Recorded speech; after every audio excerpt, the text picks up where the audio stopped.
আমার স্নেহের পঞ্চম শ্রেণীর শিক্ষার্থী বন্ধুদের আমার YouTube channel MK academy education পয়েন্টে স্বাগত জানাই। আজকে ভিডিওটিতে আলোচনা করব প্রথম পর্যায়ক্রমিক মূল্যায়ন 2024 পঞ্চম শ্রেণীর পরিবেশ বিষয়ে এক সেট মডেল প্রশ্নপত্র এবং তার সম্পূর্ণ উত্তর নিয়ে। শিক্ষার্থী বন্ধুরা, তোমরা যদি আমার চ্যানেলে নতুন হয়ে থাকো তো চ্যানেলটা সাবস্ক্রাইব করার অনুরোধ রইল।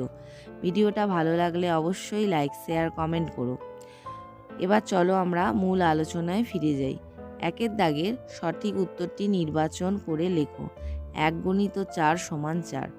একের দাগের প্রশ্ন দেখো, হৃৎপিণ্ডের শব্দ বোঝা যায় যে যন্ত্রে, তা হলো থার্মোমিটার, টেথোস্কোপ, ব্যারোমিটার, ফোটোমিটার। সঠিক উত্তর খ, টেথোস্কোপ। নেক্সট কোশ্চেন, ওআরএস বানাতে নিচের কোনটি লাগে? কোনটি বানান এখানে একটু ভুল গেছে, কয়কার দন্তের ন টয়সি কোনটি হবে? অপশানগুলো দেখে নাও। নুন ও জল, নুন ও চিনি, চিনি ও জল, নুন, চিনি ও জল। সঠিক উত্তর ঘ, নুন, চিনি ও জল। নেক্সট কোশ্চেন, একজন প্রাপ্তবয়স্ক মানুষের দেহে হাড়ের সংখ্যা দেখো। অপশানগুলো 205টি, 206, 207, 208। সঠিক উত্তর খ, 206টি। নেক্সট কোশ্চেন, গন্ডারের খড়গ তৈরি হয় হাড় দিয়ে, পেশি দিয়ে, লোম দিয়ে, রক্ত দিয়ে। সঠিক উত্তর লোম দিয়ে। নেক্সট কোশ্চেন, বেলে মাটির ছোট ছোট কণাকে বলে কাদার কণা, বালির কণা, স্বাভাবিক উপাদান, অস্বাভাবিক উপাদান। সঠিক উত্তর খ, বালির কণা। 2 দাগের একটি বাক্যে উত্তর দাও, যে কোনো 4টি। 1 × 4 = 4। প্রশ্নগুলো দেখো। 2-1 দেখো, ত্বকে রোদ লাগলে কোন ভিটামিন তৈরি হয়? 2 নম্বর কোশ্চেন, অস্থিসন্ধি কাকে বলে? ডিওটি চিকিৎসা করাতে হয় কোন রোগে? মাটির সজীব জৈব উপাদানের নাম লেখো। পাহাড়ের ছোট ছোট ঝর্ণাকে কি বলে? এবার তোমরা উত্তরগুলো একটু দেখে নাও। 2 দাগের 1-এর উত্তর হবে ভিটামিন।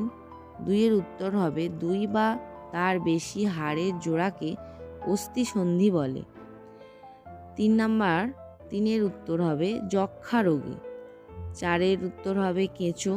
5-এর উত্তর হবে ঝোড়া বলে। 3 দাগের দেখো, সংক্ষেপে উত্তর লেখো, যে কোনো একটি। 1 × 2 = 2। 1-এর দাগের মাটি কত প্রকার ও কি কি? 2, আগেকার দিনে চামড়া দিয়ে মানুষ কি করত?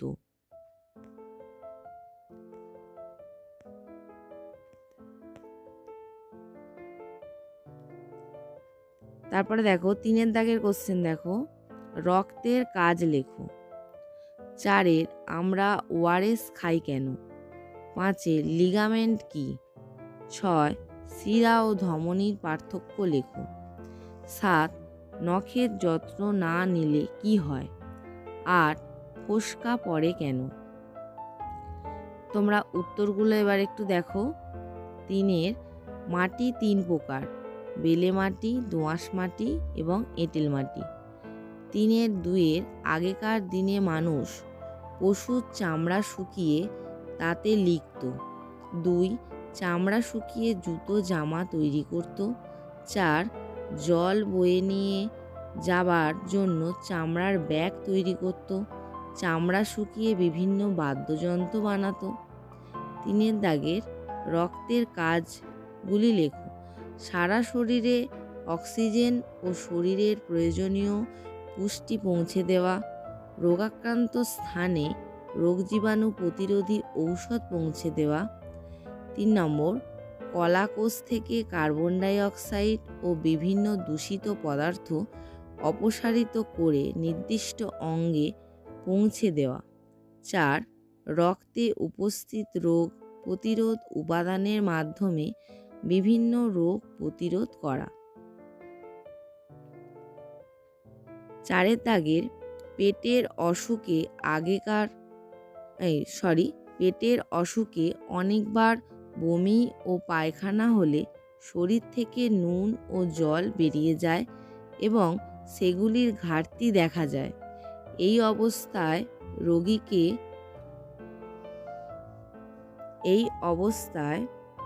রোগীকে ঘন ঘন ওআরএস খাওয়ালে রোগীর শরীরে নুন ও জলের ঘাটতি কমতে থাকে এবং রোগী কিছুটা সুস্থ বোধ করে।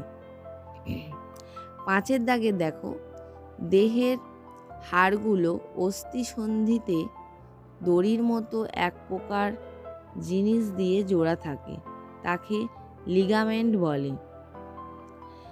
6 শিরা ধমনী হচ্ছে যে পার্থক্য। 1 নম্বর পার্থক্য, এর মাধ্যমে রক্ত শরীরের বিভিন্ন অংশ থেকে হৃৎপিণ্ডে ফিরে আসে, অর্থাৎ শিরার মাধ্যমে। ধমনীর মাধ্যমে রক্ত হৃৎপিণ্ড থেকে দেহের বিভিন্ন অঙ্গ প্রত্যঙ্গে ছড়িয়ে পড়ে। 2 বড় গহ্বরযুক্ত অপেক্ষাকৃত পাতলা প্রাচীরযুক্ত রক্তবাহ। ছোট গহ্বরযুক্ত অপেক্ষাকৃত পুরু প্রাচীরযুক্ত রক্তবাহ।